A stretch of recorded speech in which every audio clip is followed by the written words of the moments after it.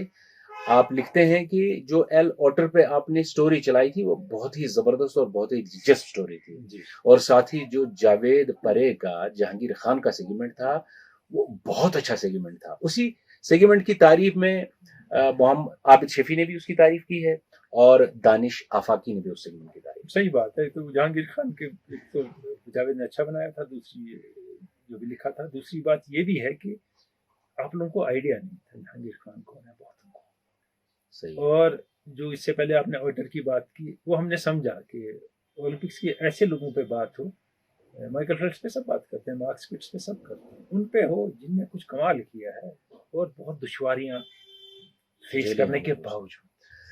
مزمل بشیر ہم سے کہتے ہیں کہ 1981 کے انڈر آرم بال کے انسیڈنٹ کی اگر بات کرتے تو بہت اچھا ہے. کریں گے مستقبل میں, ابھی تھوڑا فوکس اولمپکس پہ زیادہ ہے, کریں گے, وہ گریٹ ٹیبل کا کارنامہ. مشتاق لون ترکوانگام شوپیان سے میل کرتے ہیں اور آپ پوچھتے ہیں کہ اولمپکس کے جو 5 رنگ ہیں وہ رنگ کیا ریپرزینٹ کرتے ہیں. اس میں کچھ غلط فہمی ہے لوگوں کی. یہ 5 کانٹیننٹ ریپرزینٹ نہیں کرتے, 5 لینڈ ماس. آسٹریلیا اوشیانا یعنی نیوزی لینڈ اور فجی 1, ایشیا 2, یورپ 3, افریقہ 4 اور امریکاز دونوں 5. کیونکہ کانٹیننٹ تو 7 ہیں, پھر 7 ہونی چاہیے تھے نا. بالکل صحیح, بالکل صحیح. اور زڈ این پٹھان لکھتے ہیں کہ آپ کا یہ جو پروگرام ہے, یہ جو آپ کا ویکلی میگزین ہے, بہت ہی انفارمیٹیو اور ہیلپ فل پروگرام ہے. Thank you very much. Arif Rashid Butt Nowpora Chadoora سے لکھتے ہیں کہ ویسٹ انڈیز اور پاکستان کی جو سیریز ہے اس کی اگر بات ہوتی تو بہت اچھا رہتا. اور ساتھ ہی مغل پورہ کپوارہ سے ایسا ہی سوال کیا ہے محمد رمضان نے. آپ پوچھتے ہیں کہ کیا پاکستان کی ٹیم ویسٹ انڈیز کو ہرا سکتی ہے؟ کل کا میچ تو فی الحال پاکستان نے جیت لیا, پہلا واش آؤٹ ہوا, دوسرا میچ جیت لیا, اور کم مارجن سے, بہت کم مارجن سے جیتا, کم سکور کیا پاکستان نے. جب بریک آیا نا 134 تھے پاکستان کا سکور تھا, 16 اوور میں 2 ہی کھلاڑی آؤٹ تھے. اس کے بعد 23 رن میں 6 کھلاڑی آؤٹ ہوئے اور 4 اوور نکل گئے. اس کے بعد جلد بازی میں پاکستان کی ٹیم نے بیٹنگ کی, ایک بات. دوسری بات, نمبر 7 پہ شعیب مقصود کا کیا رول ہے؟ ان کو تو حفیظ سے بھی آگے آنا چاہیے تھا, ہی از اے بگ ہٹر. اور ان سے پہلے آپ نے حسن علی کو بھی بھیج دیا. تو ایک تو اس کی نفسیات پہ اثر پڑتا ہے, اور دوسرا آپ وہ ایز بگ ہٹنگ بیٹسمین کھیل رہے ہیں نا. T20 میں بگ ہٹنگ چاہیے. آندرے رسل کیوں کھیلتا ہے, ٹائم مارتا ہے میچ میں, ہے نا. بالکل. مگر بالرز نے پھر کمال کیا, اور کمال کی بات ہے حفیظ, جس میں پچھلی بار لکھا تھا کہ اس کو ٹیم سے نکال دینا چاہیے. 4 over 6 run, 1 wicket, man of the match. زبردست, زبردست. اس لیے جلدی میں آپ پلیئروں کو رول آؤٹ نہ کریں.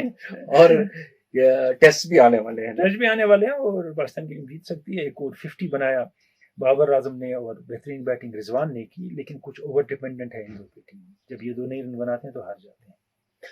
دانش آفاقی آرتھ ناربل سے لکھتے ہیں کہ تلک رتن دلشن حصہ لے رہے ہیں پاکستان میں کشمیر پریمیئر لیگ میں BCCI کے دباؤ کے باوجود.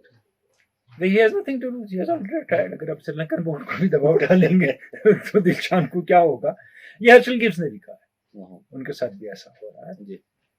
لیکن وہ پلیئر جو ہیں, چاہے اس لیگ کی نہیں میں بات کر رہا ہوں, کہیں بھی آپ ان پہ دباؤ ڈالے کوئی, وہ نہیں ماننے والے ہیں. وہ اپنی من مرضی کے ہوتے ہیں, وہ ایڈورٹیزمنٹ اور انڈورسمنٹ اور ان کے پیچھے کم ہوتے ہیں. تو اسی لیے naturally they will play if they want to play.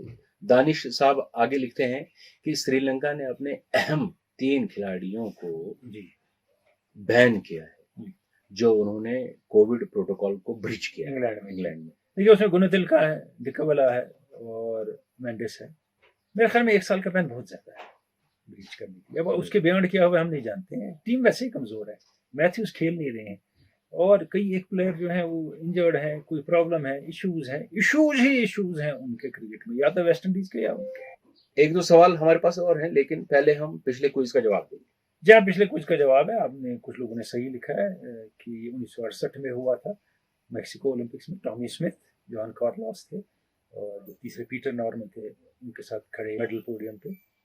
تو ان میں سے 2 امریکنز نے، ایک نے دایاں مکہ ایک نے بایاں مکہ دکھایا تھا گلوز پہن کے اور کالی جرابیں پہن کے جوتے اتار کے. تو یہی اس کا جواب تھا.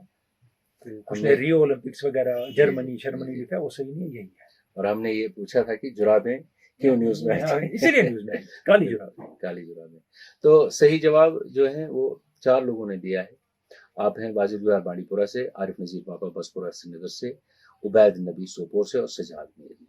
ونر کون ہے وہ ہم آپ کو بعد میں بتائیں. اس دن ہوا کیا تھا، آئیے دیکھتے ہیں.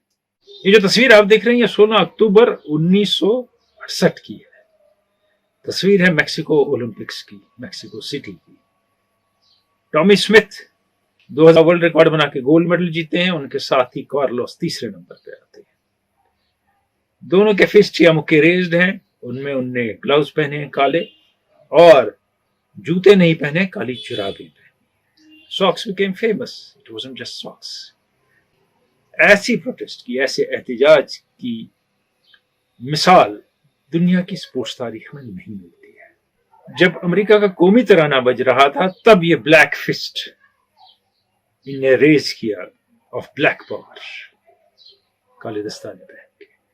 یہ اولمپکس تب ہوئے تھے جب سول رائٹس موومنٹ اپنے عروج پہ تھی امریکہ میں، اور سیاہ فام لوگ اپنا حق مانگ رہے تھے اس ملک سے جس کو انہوں نے بنایا ہے. اس ملک سے جہاں لکھا تھا dogs and blacks not allowed in restaurants, جہاں ان کے کالج الگ تھے، اسکول الگ تھے، بسیں الگ تھی، راستے الگ تھے، گھر الگ تھے. اس سے پہلے احتجاج ہوا تھا کہ سیاہ فام لوگ حصہ نہیں لیں گے اولمپکس میں، ہم پروٹیسٹ کریں گے. Resist policies of American people and American government, اس کی وجہ سے جلدی میں اسکواڈ ترتیب دیا گیا اور پورا اسکواڈ امریکہ کا میکسیکو سٹی چلا گیا میکسیکو اولمپکس کے لیے. لیکن کسی کو پتا نہیں تھا کہ وہاں جو ایشو ریز ہوگا، جو وہاں بات ہوگی، وہ پوری اولمپک کی تاریخ میں، سپورٹس کی تاریخ میں اور دنیا کی تاریخ میں ایسے نقوش چھوڑے گی جو آپ مٹانے سے مٹا نہ سکیں گے.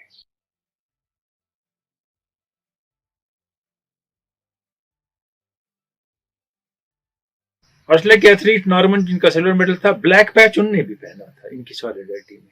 صرف بلیک فسٹ ریز نہیں کیا یا فسٹ ریز نہیں کیا. یہ جو بلیک پیچز تھے جو ان نے پہنے تھے، Olympic project for human rights movement کے پیچز تھے.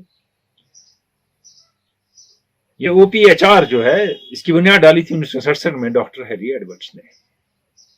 اس میں پرومیننٹ ایتھلیٹس تھے اور prominent sportsmen, black sportsmen of America. OPHR کا یہ کہنا کہ اب برابری آ گئی ہے امریکہ میں، اب کوئی نا برابری نہیں رہی، رنگ کا بھید بھاؤ نہیں رہا، جھوٹ ہے. دوسری بات، 2-3 امریکن جو بیس بال پلیئر تھے اور جو امریکن فٹ بال کے پلیئر تھے، جیکی رابنسن ہوئے، کنی واشنگٹن ہوئے، ان کی تعریف کی جا رہی تھی، ان کو سامنے پروجیکٹ کیا جا رہا تھا کہ دیکھیے برابری آ گئی، لیکن یہ صحیح نہیں تھا. مین گول کیا تھا، مین مدعا کیا تھا، وہ کیا چاہتے تھے؟ وہ چاہتے تھے کہ محمد علی سے جو باکسنگ کا ٹائٹل، ورلڈ ٹائٹل چھین لیا گیا، انہیں واپس دیا جائے.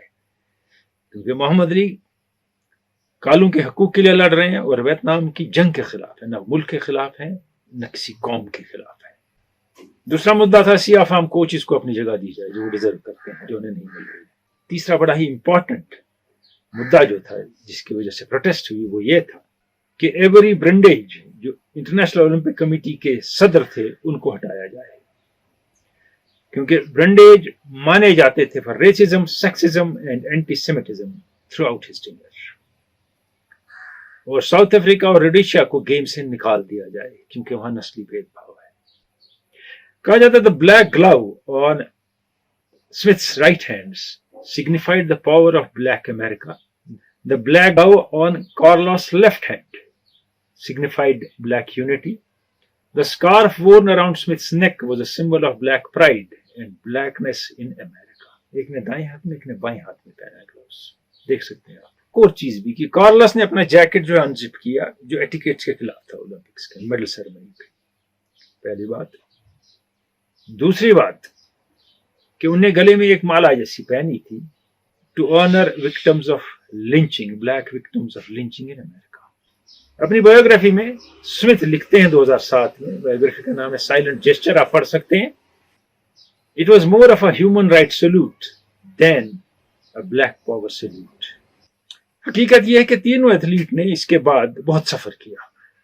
اسمتھ اور کارلوس کو امریکن ٹیم سے نکال دیا گیا، ان کو کہیں کمپیٹ نہیں کرنے دیا. کارلوس کے ساتھ بہت زیادہ برا ہوا، دونوں نے غربت فیس کی، دونوں کو وائٹ سوسائٹی نے آسٹرسائز کر دیا، بالکل الگ تھلگ کر دیا، اور کام ملنے پہ بھی کام نہیں ملا، جہاں یہ کر رہے تھے وہاں سے نکال دیا گیا.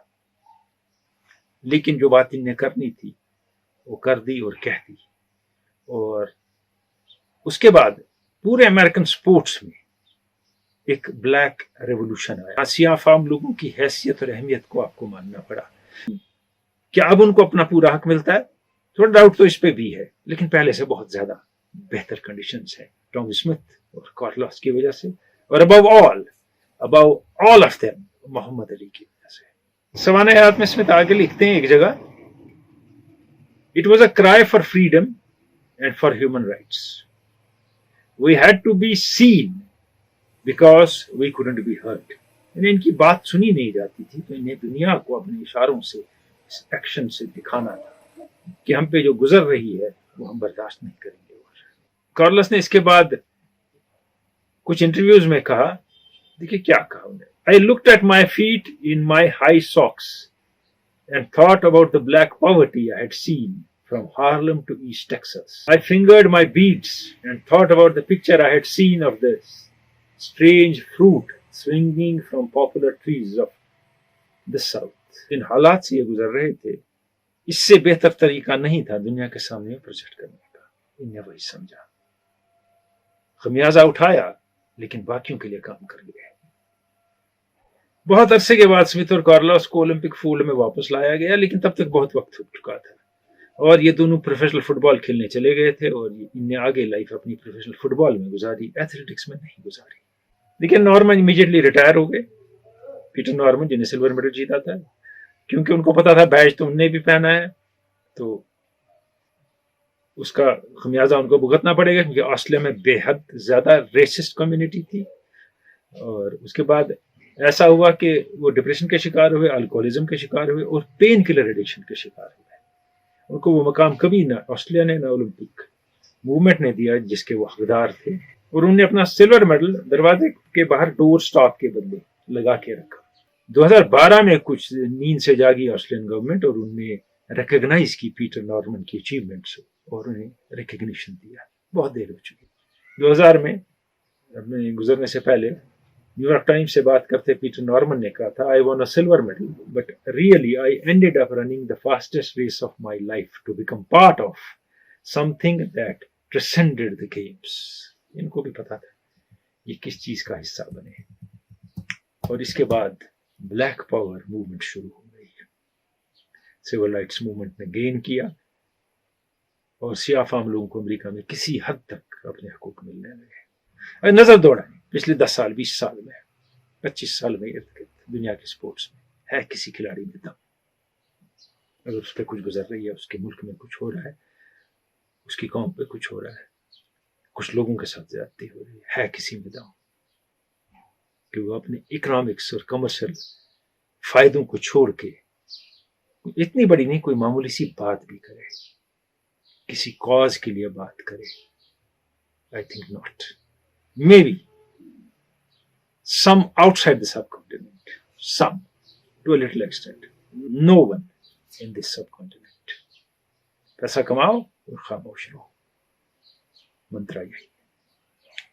We also salute Smith, Carlos and Norman for something which cannot be achieved by any Olympic winner, any medalist, be it Michael Phelps or anybody, which they achieved. Hats off to them.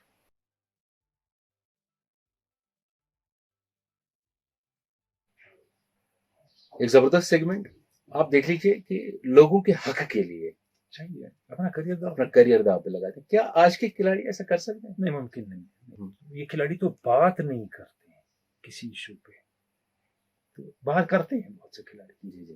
ہمارے خطے میں ایسا نہیں ہوتا ہے، کسی issue پہ بات کی جائے نہیں کرتے ہیں. وہ سوسائٹی کا حصہ ہیں جب تعریفیں ہوں سوسائٹی کی, جب آپ ان کو سر پہ چڑھائیں تو وہ حصہ ہیں. جب آپ ان کو کہیں کہ ہمارے کسی کام آئیں تو کہتے ہیں نہیں یہ اسپورٹس سے الگ ہے, ہمارا کیا واسطہ ہے اس سے, نہیں ہم اسپورٹس میں, واٹ نانسنس.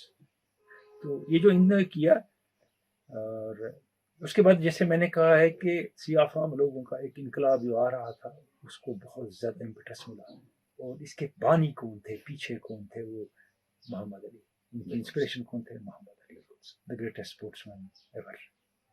اولمپکس جاری ہیں لیکن ایک خطرہ ساتھ ساتھ منڈلا رہا ہے, وہ ہے کووڈ کا. بالکل صحیح ہے. وہ تو کتنا اثر پڑ رہا ہے؟ امریکہ کے 8 ایتھلیٹ, گنی کے, ساؤتھ افریقہ کے, آسٹریلیا کے, جوڈوکاز, دنیا بھر کے لوگ کووڈ میں ہو رہے ہیں مبتلا, اور کچھ ایسے بھی ہیں جو اس کے بعد میڈل سیریمنی میں بھی آ گئے, اس کے بعد وہ گھومنے بھی نکل پڑے. آج ہی خبر آئی ہے, تو اب وہ کہاں کہاں گئے ہیں یہ نہیں پتا, پازیٹیو ہو گئے ہیں. تو کوشش بہت ہے کہ روکا جائے, کیونکہ ٹوکیو میں بہت تیزی سے بڑھ رہا ہے اس کو ڈیلٹا وائرس, لیکن مینٹل سٹریس بہت ہوگا لوگوں کو, پریشانی بہت ہے. اور ہم نے کہا تھا غیر متوقع نتیجے نکلیں گے, نکل رہے ہیں. کچھ وڈرا کر رہے ہیں اس کی وجہ سے, کچھ یہ ہے کہ سٹریس میں کھیل نہیں پا رہے ہیں. اولمپکس کے حوالے سے ہی ایک سوال پوچھا ہے ملک ایاز نے کلگام سے.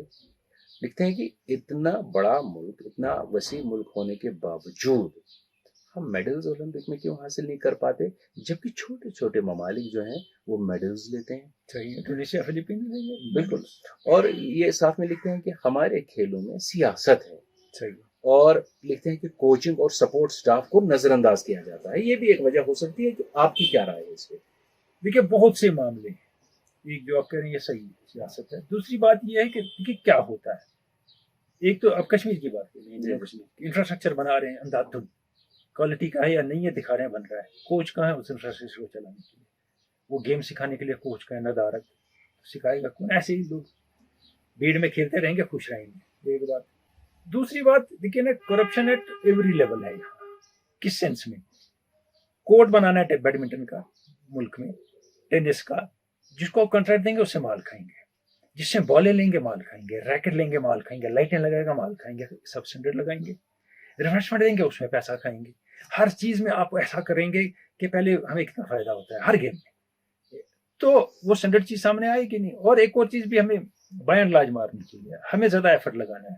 ہم ایتھلیٹک نیشن نہیں ہیں, یعنی ہم فزیکلی ایتھلیٹک نہیں ہیں کہ جیسے بہت سے ملک ہیں, اس لیے ہمیں ایفرٹ زیادہ لگانا ہے. ہمارا ایفرٹ لمیٹڈ ہے, اس میں چمچا گیری کی بہت کا اسکوپ بہت ہے, اس میں سفارش کا اسکوپ بہت ہے, اس میں اپنے لوگوں کو چلانا, بڑھانا آگے at the cost of good players athlete, اور اوور ہائپ کرنا ہے کہ ہم تو ورلڈ چیمپئن بن رہے ہیں ہر چیز میں.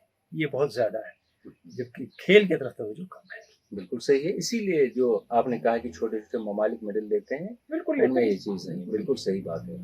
اور آصف گل لولاب سے لکھتے ہیں کہ اولمپک کو کور کرنا ایک سپورٹس جرنلسٹ کی ہائیسٹ اچیومنٹ ہے.